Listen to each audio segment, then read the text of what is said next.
What is the doctrine of sola scriptura?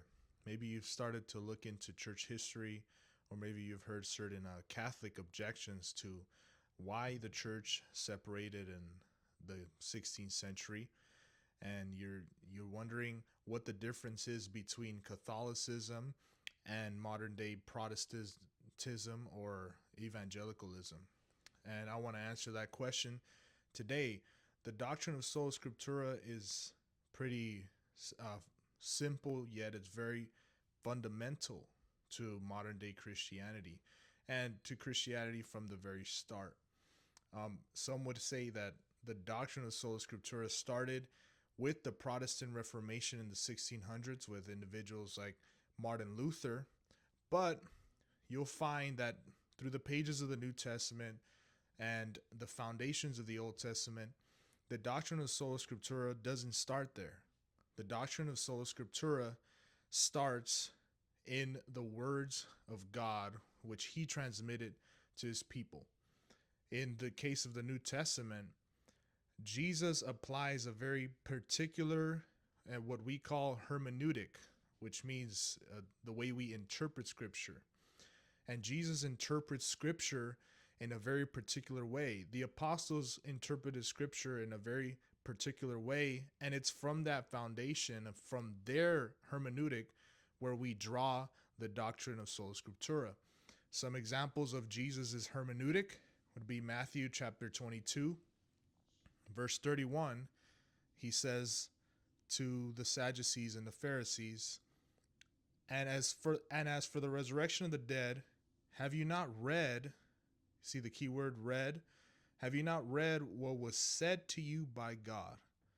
And then he goes on and he says, I am the God of Abraham and the God of Isaac and the God of Jacob. He is not God of the dead, but of the living. So in other words, Jesus, he's holding men accountable to the words of God, and he says, have you not read those words which have already been spoken to you?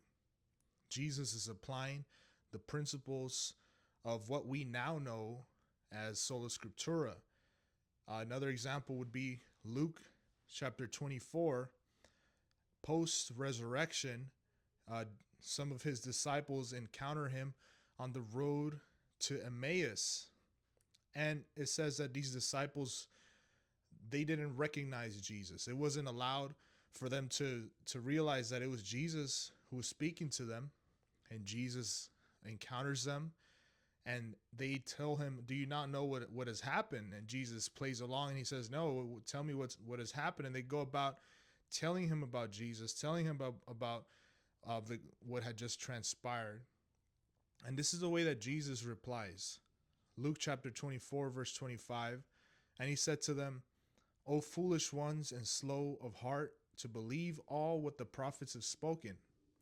Was it not necessary that the Christ should suffer these things and enter into his glory? Verse 27, and here's the key that ties into sola scriptura.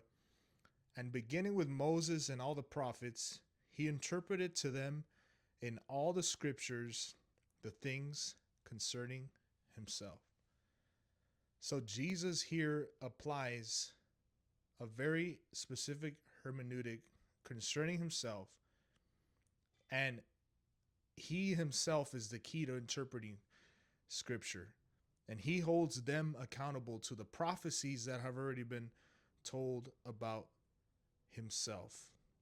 Another example, the author of the Hebrews chapter 1 verse 1 says, long ago at many times and in many ways God spoke to our fathers by the prophets. There we have it again. The way that the voice of God was characterized was through the writings and through the words of the prophets. Verse 2, but in these last days he has spoken to us by his Son, whom he appointed the heir of all things, through whom also he created the world. So in short, the doctrine of sola scriptura is the conclusion that scripture alone, the Bible, is the only authoritative rule of faith for the church, for Christian life. There are other rules of faith, other creeds, other foundations, yet the only one that carries authority and the only one that Jesus himself refers to as the very words of God is Scripture. The apostles then affirm this same hermeneutic. They preserve it, all characterized by what Scripture has already prophesied concerning Jesus, concerning the gospel. Sola Scriptura is absolutely essential, and it is absolutely clearly identified in Scripture.